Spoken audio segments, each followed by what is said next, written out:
Hello दोस्तों, मैं आप सभी का दोस्त मनु यादव आप सभी का स्वागत करता हूं अपने YouTube चैनल पे। तो भाई पीछे खड़ी हुई है अपनी हीरो एक्सट्रीम 125R, जिसको हम जस्ट अभी परचेज करके लेके आए हैं। और इस वीडियो में मैं आप लोगों के साथ इसका डिटेल रिव्यू शेयर करने वाला हूं कि बाइक में हमें क्या फीचर मिल जाते हैं, बाइक के इंजन कितनी पावर प्रोड्यूस करता है, सीट हाइट कितनी है, सीट कंफर्ट कितना है, टैंक कितने लीटर का है, हेडलाइट कैसी है और माइलेज क्या देने वाली है, टॉप स्पीड लगभग क्या जाने वाली है। उन सभी चीज़ों के बारे में मैं आप लोगों से डिटेल से बात करने वाला हूं। जस्ट बाइक को परचेज करके लेके आए हैं, थोड़ा बहुत चलाया है अभी, तो जितना मुझे लगा उतना मैं एक्सपीरियंस भी बताऊंगा और दूसरा इस बाइक की कंप्लीट रिव्यू आप लोगों के साथ में शेयर करने वाला हूं।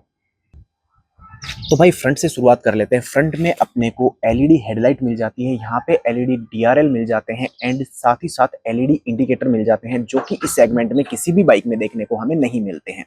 उसके साथ ही साथ एक खास फीचर मैं आप लोगों को बता दूं जो इस बाइक में मिलता है, जो इस सेगमेंट की दूसरी बाइक में नहीं है, वो है एबीएस। फ्रंट एबीएस बाइक में दिया गया है, जो इस सेगमेंट की दूसरी बाइक्स में हमें देखने को भाई नहीं मिलता है। फ्रंट टायर की बात करें तो 90-90-17 का फ्रंट में आप लोगों को टायर मिल जाता है एंड रियर टायर की अगर हम बात करें तो रियर में आप लोगों को 120-80-17 का टायर मिल जाएगा, जो कि काफी ज्यादा सही है। पीछे का टायर अगर की बात करें तो सिंगल साइड वाला टायर अगर है, जो काफी ज्यादा अट्रैक्टिव दिखता है। अब मेजर चीज आ जाती है बाइक का इंजन। तो अपने को 124.7 सीसी का इसमें इंजन मिल जाता है, जो 11.4 bhp की पावर एंड 10.5 न्यूटन मीटर का टॉर्क जनरेट करके हमें देता है। तो ये तो हो गई भाई बाइक के पावर वगैरह की बात। तो पावर के साथ साथ बाइक हमें माइलेज क्या देने वाली है, तो कंपनी क्लेम करती है लगभग 66 किलोमीटर पर लीटर का माइलेज क्लेम करती है। लेकिन वो चीज़ हम खुद टेस्ट करेंगे, ऐसे थोड़ी मान लेंगे भाई। वो चीज़ हम खुद टेस्ट करेंगे, खुद देखेंगे कि भाई कितना देती है, किस कंडीशन में कितना देती है, तेज चलाते हैं तो कितना देती है, स्लो चलाते हैं तो कितना देती है, ट्रैफिक में कितना देती है, हाईवे पे कितना देती है, सभी चीज़ हम कंप्लीटली खुद चेक करने वाले हैं। 10 लीटर का बाइक का टैंक रहने वाला है, जिसमें लगभग 1.2 लीटर या 1.3 लीटर के समथिंग अपने को रिजर्व कैपेसिटी मिलेगी। और भाई रिजर्व कैपेसिटी का मतलब ये है कि भाई इतना पेट्रोल रखा करो, वरना जो एफआई मोटर वगैरह है उसके खराब होने के चांसेस हो जाते हैं। गियर की बात करें तो भाई 5 स्पीड गियर बॉक्स मिलता है, जो 1 डाउन एंड 4 अप के पैटर्न में मिलता है, जो लगभग अपने को सभी बाइक्स के अंदर मिलता है।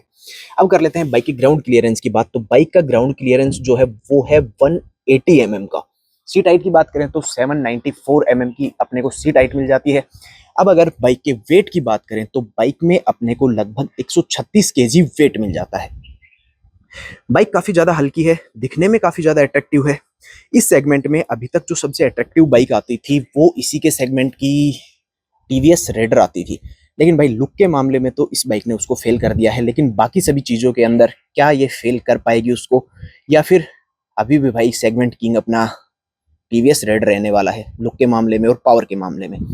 कुछ मामलों में भाई वो भी पीछे रह जाता है, ऐसा कुछ नहीं है कि हर मामले में वो ही ज्यादा बेहतर हमें मिलेगा।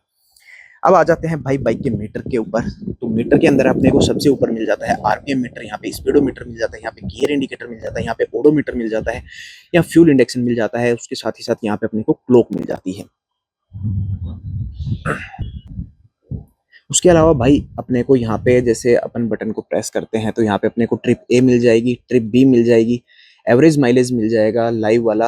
उसके अलावा भाई कोई एक्स्ट्रा फीचर बाइक के मीटर में हमें नहीं मिलने वाले हैं।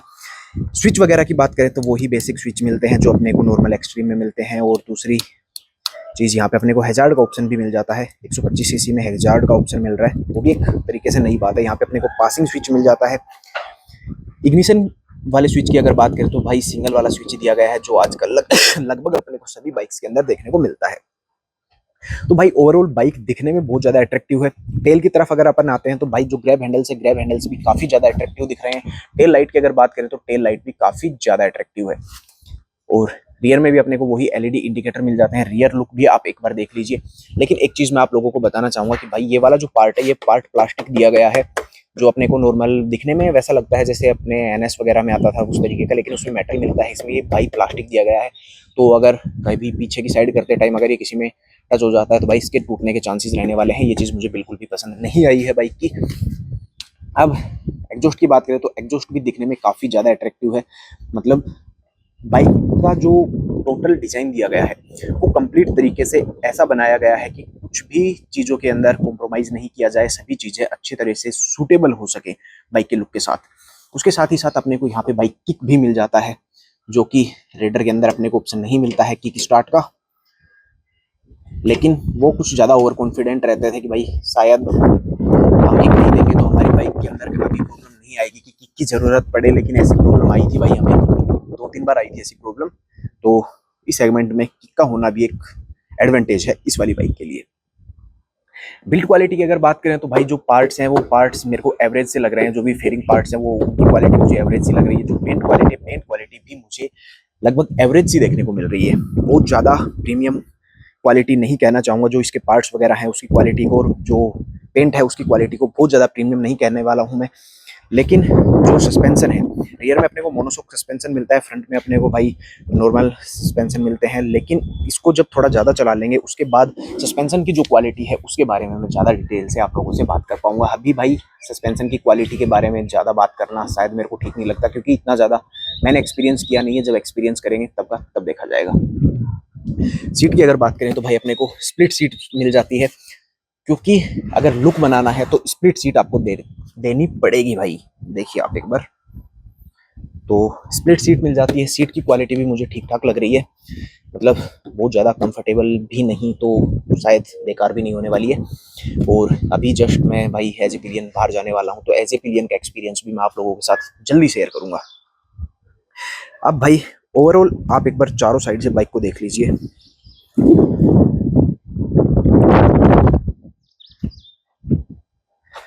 चारों साइड से बाइक को देखने के बाद भाई मुझे कहीं से भी कोई एक सिंगल चीज ऐसी नहीं लग रही है जो कि इस बाइक में मिसिंग रखी गई हो दिखाने के मामले में। मतलब जो आउटर लुक है उसको दिखाने के मामले में मुझे नहीं लगता कि कोई भी चीज की भाई यहाँ पे कमी रखी गई है।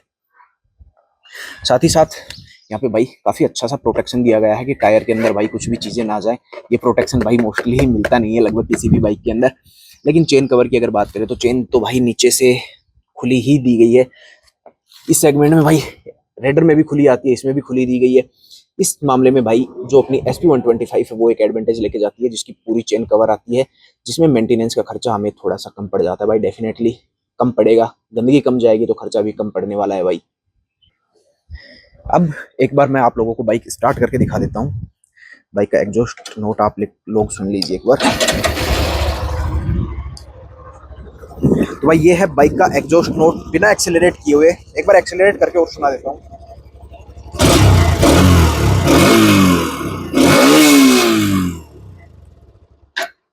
तो भाई बाइक का एग्जॉस्ट नोट भी आप लोगों ने सुन लिया होगा। एग्जॉस्ट नोट भी एवरेज है, बहुत ज़्यादा अट्रैक्टिव नहीं कहना चाहूँगा। और लास्ट एंड फाइनल चीज वो ये आ जाती है कि भाई बाइक का प्राइस क्या रखा गया है। तो भाई राजस्थान में मैं डायरेक्ट ऑन रोड प्राइस की अगर बात करूं तो बाइक में 2 वेरिएंट अपने को मिलते हैं, एक IBS वेरिएंट और एक ABS वाला जो वेरिएंट है डिस्क वाला। तो जो लोअर वेरिएंट है, बेस वेरिएंट है, उसका प्राइस ऑन रोड हमें पड़ने वाला है लगभग 1,10,000 रुपए ऑन रोड। और जो ये वाला वेरिएंट है जो हम लेके आए हैं, ABS वाला वेरिएंट है, इसका ऑन रोड प्राइस लगभग 1,20,000 के आसपास पड़ने वाला है। 1,19,000 से 1,20,000 के आसपास हमें प्राइस पड़ने वाला है। तो क्या इस प्राइस सेगमेंट में ये बाइक बेहतर है? वो तो भाई 2-4 महीने चला लेंगे उसके बाद पता चलने वाला है। लेकिन भाई लुक वगैरह के मामले में तो भाई मुझे बेहतरीन लग रही है। बेहतर नहीं भाई, बेहतरीन लग रही है वास्तव में। आप लोगों को ये बाइक कैसी लगी वो चीज़ मुझे कमेंट करके जरूर बताना। और ये वीडियो आप लोगों को पसंद आई है तो वीडियो को लाइक जरूर कर देना। अपने भाई के चैनल को सब्सक्राइब करना बिल्कुल भी मत भूलना। चलिए मिलते हैं अगली वीडियो में, तब तक के लिए bye bye, tata, take care.